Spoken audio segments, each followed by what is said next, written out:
आपने बत्ती गुल की थी, 15 मिनट के लाइट गुल कर दिया आपने।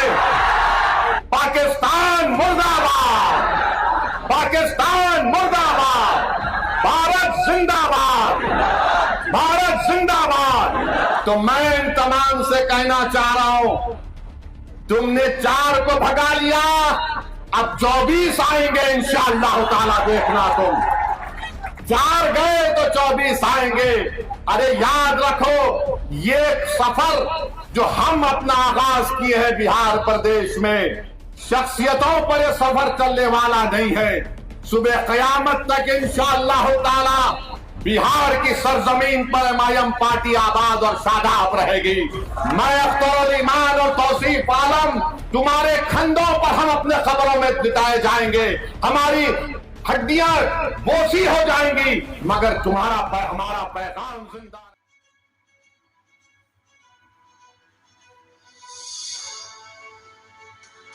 अदा करता हूं कि इतनी चिलचिलाती धूप में भी आपने अपना कीमती वक्त निकालकर आज के इस एहतजाजी जलसे में आपने शिरकत की। मैं अपने दिल की गहराइयों से आप तमाम का शुक्रिया अदा करता हूं और ये मेरी खुशकिस्मती है कि मैं दोबारा चंपारण की इस तारीखी सरजमीन पर आया हूं, जहां से हमारे बुजुर्गों ने गांधी जी का साथ देकर यहां पर पहले सत्याग्रह की तहरीक का आगाज किया था।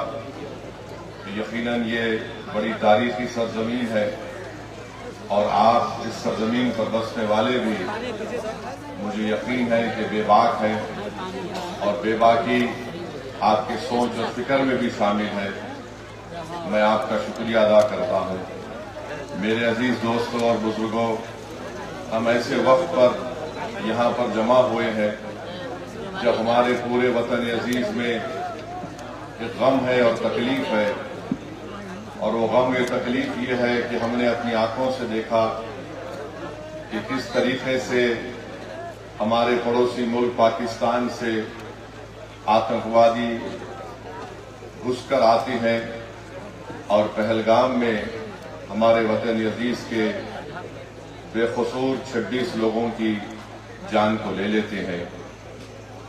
मेरे अजीज दोस्तों और बुजुर्गों, ये ऐसा वाकया है कि हम तमाम को इस वाक़े की मजम्मत भी करनी चाहिए, कंडे से उठकर, क्योंकि ये मसला कोई सियासी पार्टी का नहीं है, राजनीति का मसला नहीं है। ये मसला हमारे देश के नागरिकों का है, जिनको पाकिस्तान से आए हुए आतंकवादियों ने बेदर्दी के साथ उनका कत्ल किया। आप खुद सोचिए थोड़ी देर के लिए, अपने दिलो दिमाग पर जोर डालकर, कि आपकी एक बेटी है, आपकी एक बहन है, जिसकी 6 दिन पहले शादी हुई थी और 6 दिन के बाद वो और उसका शौहर शादी की पहली खुशी मनाने के लिए, उसके हाथों से मेहंदी भी नहीं उतरी होगी, वो जाती है और उसकी आंखों के सामने उसके पति को 6 दिन पहले उसकी शादी हुई थी, उसके सर पर गोली मारकर उसकी जान ले ली जाती है, क्योंकि वो हिंदू था, वो कलमा नहीं बोल सका। आप अपने दिलो दिमाग पर जोर डालकर सोचिए कि हमारी एक बेटी है जिसकी 2 महीने पहले शादी हुई, और वो 2 महीने की शादी के बाद जब पहलगाम में बेसरन मीडोस को जाती है, तो वहां पर भी उसके आंखों के सामने उसकी पति को उसके सर पर गोली मार दी जाती है। और वो बेवा हमारी बेटी ये कहती है कि जब मेरे पति को गोली मारी गई तो मैं उसके चेहरे को भी नहीं देख सकी बराबर। तो मेरे अजीज दोस्तों और बुजुर्गों, हम तमाम को इस दहशतगर्दी आतंकवादी की मजम्मत करना है, और याद रखिए कि 19वीं सदी के आगाज पर 2 मुल्क मजहब के नाम पर बनाए गए थे, और आज मैं जिम्मेदारी के साथ कह रहा हूं कि 75-80 साल के बाद ये दोनों मुल्क नाकाम स्टेट हैं, फेल्ड स्टेट हैं। एक का नाम पाकिस्तान है, दूसरे का नाम इजराइल है। ये दोनों भी मजहब की बुनियाद पर बनाए गए थे। एक ये कहकर भारत को तोड़ा गया कि मुसलमानों का अलग मुल्क होगा, और एक मुल्क को यह कहकर अरबों की जमीन छीनी गई कि यहां पर हम यहूदियों का मुल्क बनाएंगे। उन्होंने यहूदियों का मुल्क नहीं बनाया, बल्कि ज़ायनिज़्म और ज़ायनिज़्म की आइडियोलॉजी को आगे बढ़ाने के लिए मुल्क बनाया। ये दोनों ममालिक एक फेल्ड स्टेट है, जहां पर उन्हीं के मुल्क में लोगों पर जुल्म किया जाता है। तो हम उम्मीद करते हैं कि हमारी सरकार, इस देश के प्रधानमंत्री, ये जो आतंकवादी हमला हुआ है, बुज़दिलाना हमला हुआ है, वो उस पर मौसर कार्रवाई करेंगे, मरने वालों को वो इंसाफ दिलाएंगे।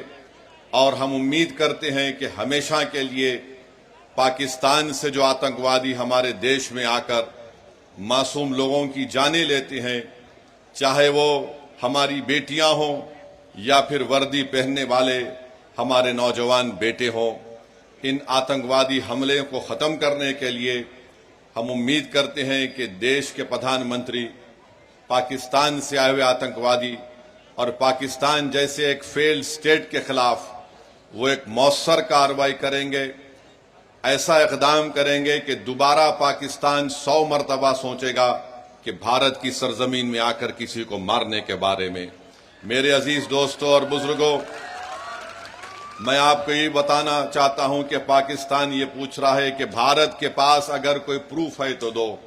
अरे बेशर्मो, क्या हमने तुमको पठानकोट में बुलाकर नहीं दिखाया था कि पठानकोट हमारा एयरफोर्स का बेस में तुम्हारे आतंकवादी आकर वहां पर कोहराम मचा कर गए?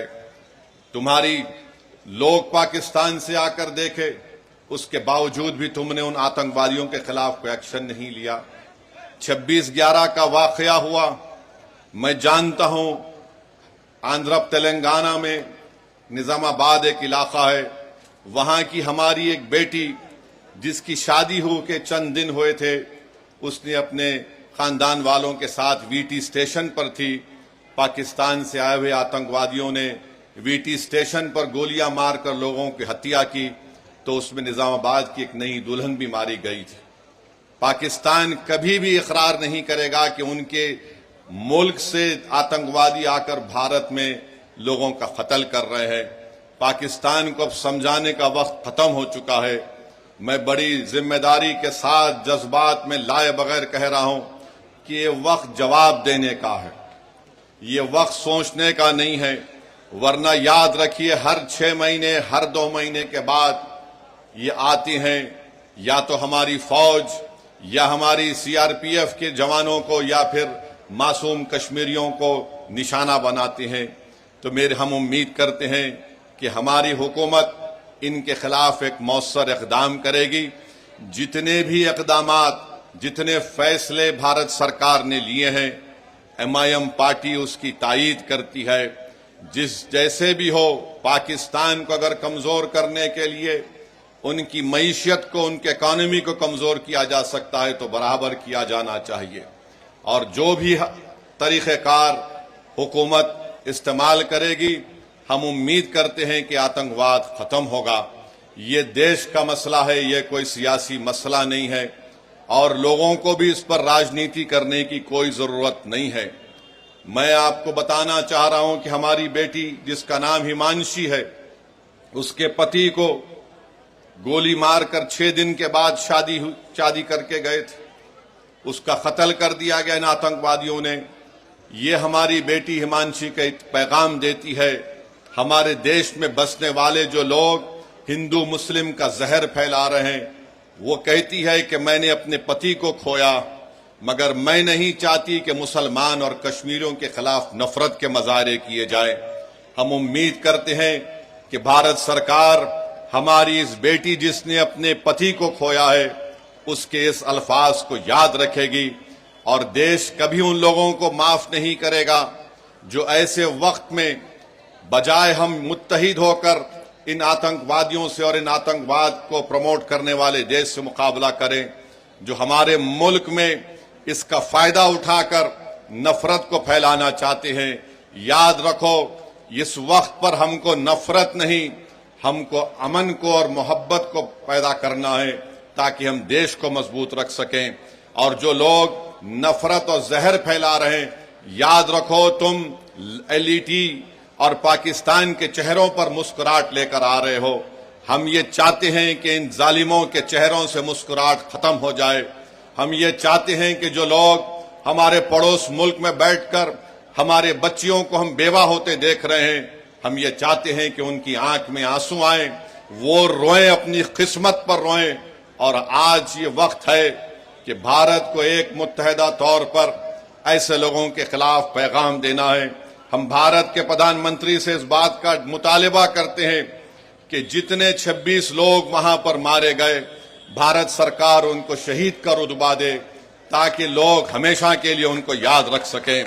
ये मैं ही नहीं कह रहा हूं, बल्कि उन परिवार के लोग इस बात का मुतालिबा कर रहे हैं कि जो लोग मारे गए उनको शहीद का रुतबा दिया जाए।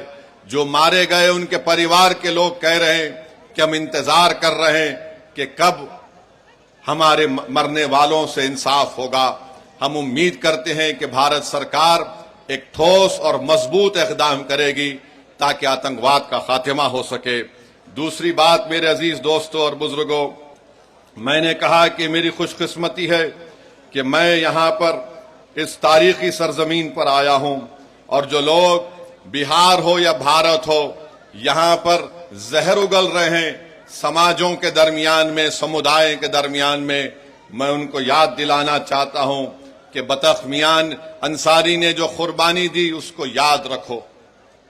उनको कहा गया कि गांधी जी के खाने में जहर मिला दिया जाए, तो शख्स ने कहा कि मैं नहीं मिला सकता और जाकर गांधी जी को बता दिया कि आपके खाने में जहर डाल दिया गया है।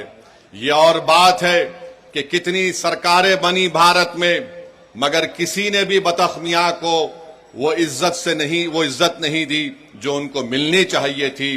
खैर, बतख मियां को इज्जत नहीं मिली, हम उनको हमेशा याद रखेंगे, अपनी औलादों को सिखाएंगे कि देखो ये वो शख्स था, अगर वो जहर दे देता तो गांधी जी की हत्या हो जाती, मगर उस शख्स ने अपनी जान की परवाह नहीं की।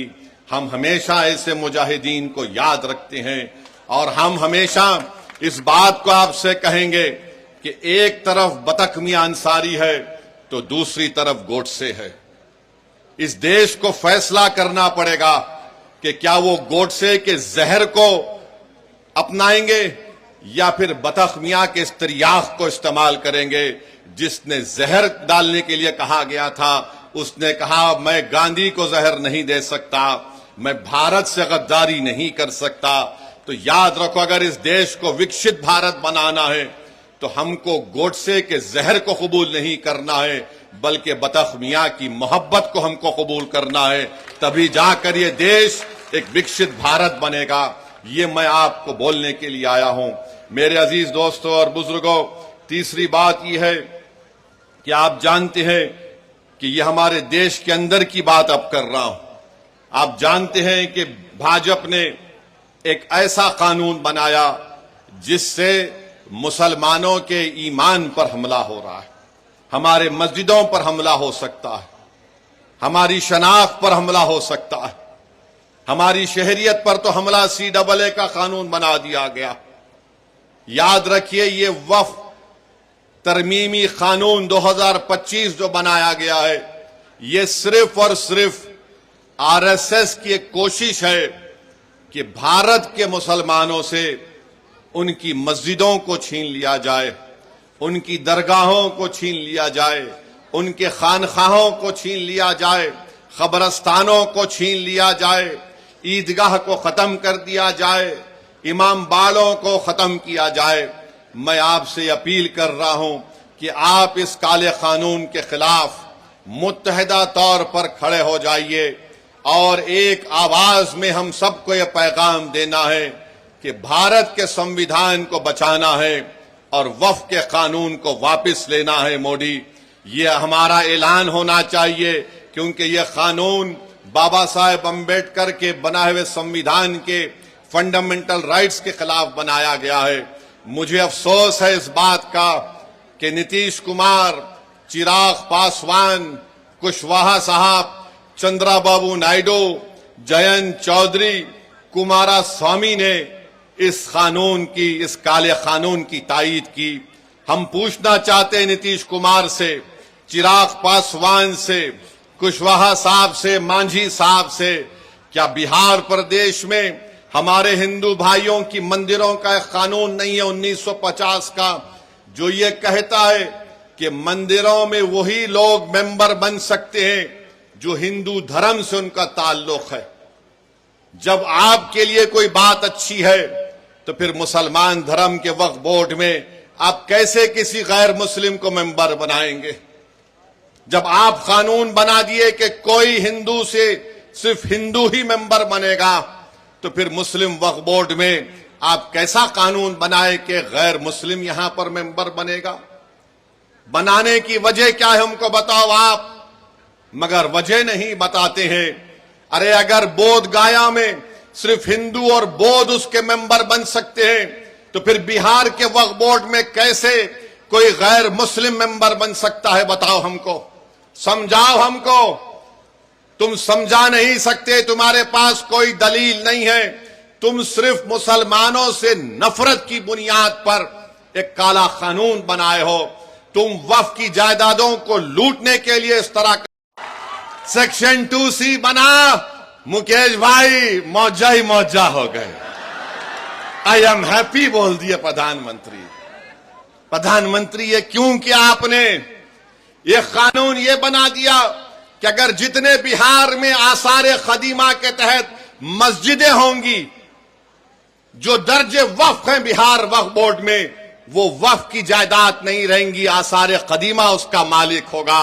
जो जालिम लोग टीवी चैनल पर बैठकर आदिल हसन से असदुद्दीन ओवैसी को गाली देते हैं, प्यारे जितनी गाली देना है दो, कोई फर्क नहीं पड़ता। तुम्हारी गाली देने से मेरी इज्जत में फर्क नहीं आता। तुम्हारी गाली देने से मेरी शोहरत में कमी नहीं आती। तुम्हारी गाली देने से मेरी रात की नींद खराब नहीं होती। हां, अगर तुमको फायदा होता है क्योंकि तुम्हारे दिलो दिमाग में एक बीमारी है नफरत की, शायद ओवैसी को गाली देने से वक्तिया तुमको फायदा होता है तो दो, मगर ये तो बताओ इस कानून में किसको फायदा पहुंच रहा है? कुछ फायदा नहीं है मुसलमानों को। और प्रधानमंत्री बोलते मुसलमान 30% गरीब है। अगर है तो तुमने क्या किया बताओ? अगर है तो बताओ तुमने। विजारत अखिलती बहबूद, मिनिस्ट्री ऑफ माइनॉरिटी अफेयर्स, वहां पर मौलाना आजाद की फेलोशिप बंद कर दी। जो अकलियतों के बच्चे जिसमें मुसलमान, सिख, ईसाई, बौद्ध और जैन धर्म के हैं, जो पीएचडी कर रहे हैं, उनको पैसे नहीं देगी सरकार, तो गरीबी आएगी नहीं आएगी? जो मुसलमानों के बच्चे, सबसे ज्यादा ड्रॉप आउट रेट पूरे देश में अगर आप देखेंगे किसी समुदाय का है तो मुसलमानों का है। जो चौथी जमात में, 5वीं जमात में अपना स्कूल छोड़ देते हैं, क्यों छोड़ते हैं?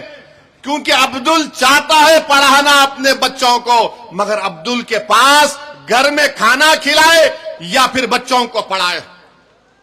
तुमने प्री मैट्रिक स्कॉलरशिप को 9वीं क्लास से कर दिया, जबकि हम पुकार रहे हैं कि अरे चौथी, 5वीं, 6ठी जमात में करो।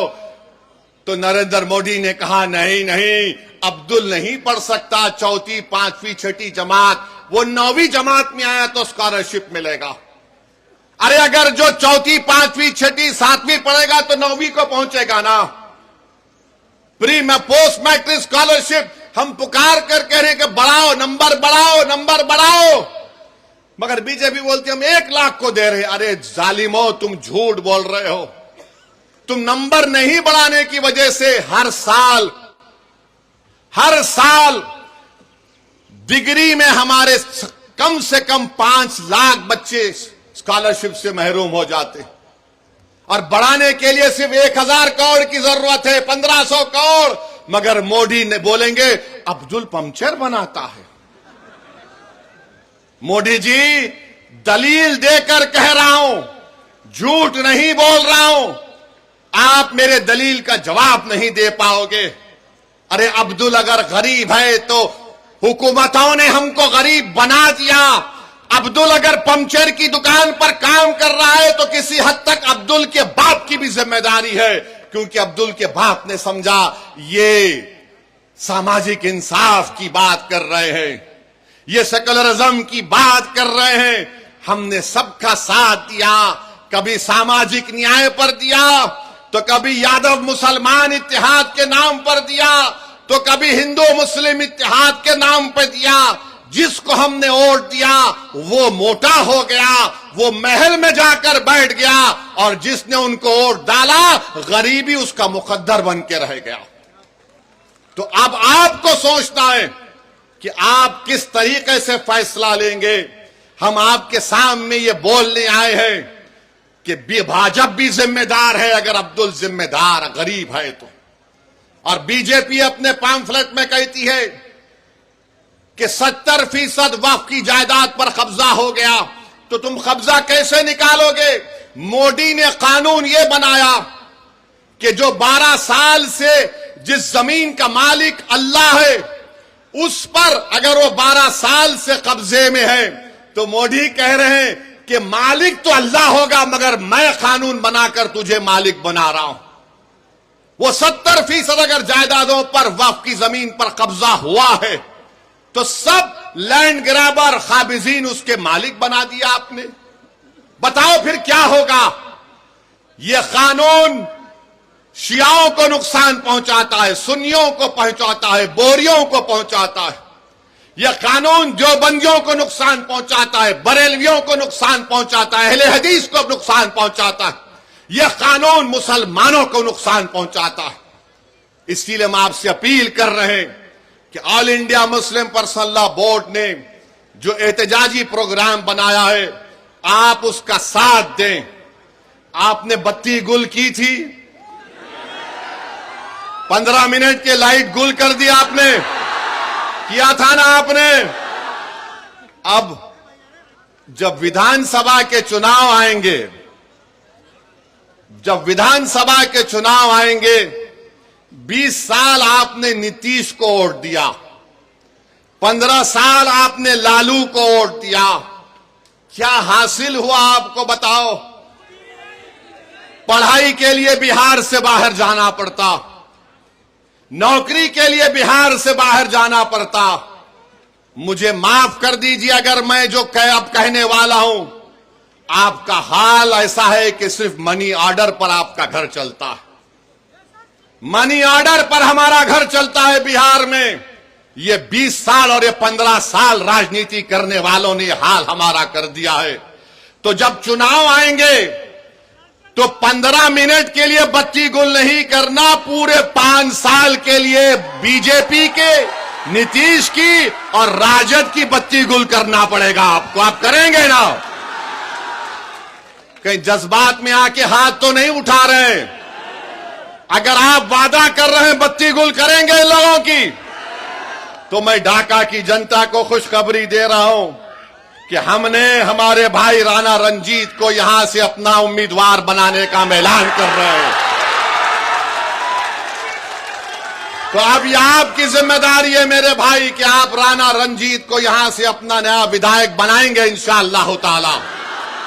बहादुरगंज से तौसीफ आलम को इंशाअल्लाह बनाएंगे और अख्तरुल ईमान को कामयाब करेंगे अपनी विधानसभा से। अब याद रखिए कि एक अख्तरुल ईमान विधानसभा में जाते हैं। आप बैठो बैठो, अभी एक अख्तरुल ईमान विधानसभा को जाते हैं, अख्तरुल ईमान को 2 मिनट का टाइम स्पीकर देता है और 2 मिनट में अख्तरुल ईमान सबको परेशान कर देते हैं। तो इंशाअल्लाह ताला अगर हम मुत्तहदा तौर पर अपने वोट का इस्तेमाल करेंगे तो अख्तरुल ईमान का बाजू नहीं बल्कि बिहार के गरीब और मजलूम अवाम का बाजू तौसीफ आलम और हमारा राणा बनेगा इंशाअल्लाह ताला। तो मेरे अजीज दोस्तों और बुजुर्गों, मुत्तहदा तौर पर अपने वोट का इस्तेमाल करिए। अब बहुत हो गया, ये हर बार चुनाव आता तो इनको एक ही चीज नजर आती, ओवैसी बी टीम है, ओवैसी बी टीम है, ओवैसी वोट काटने के लिए आया है।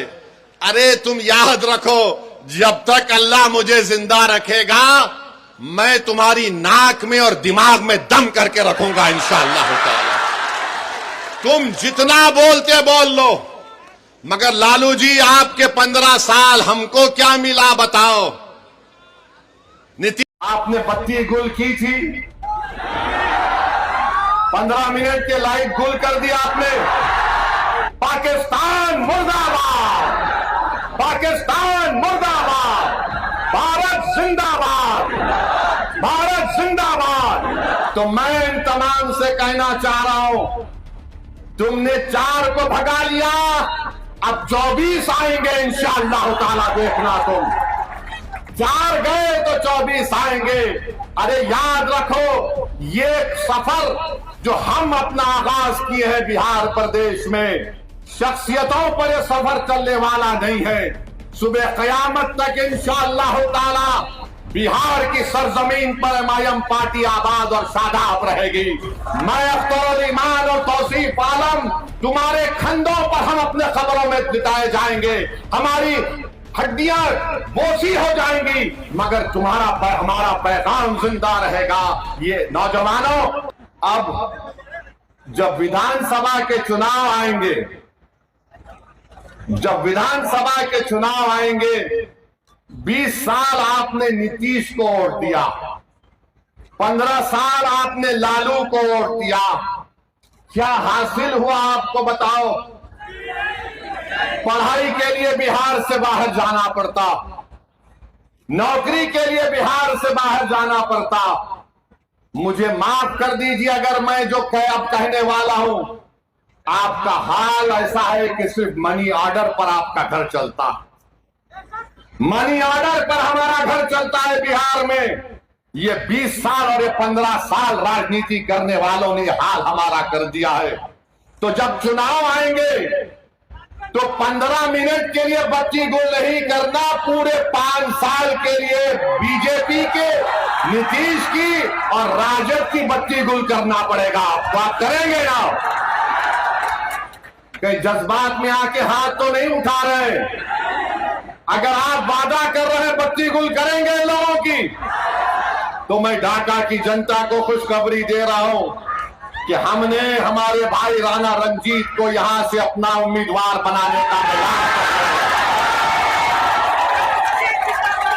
तो अब आपकी जिम्मेदारी है मेरे भाई कि आप राणा रंजीत को यहां से अपना नया विधायक बनाएंगे इंशाअल्लाह ताला। बहादुरगंज से तौसीफ आलम को इंशाअल्लाह बनाएंगे और अख्तर ईमान को कामयाब करेंगे अपनी विधानसभा से।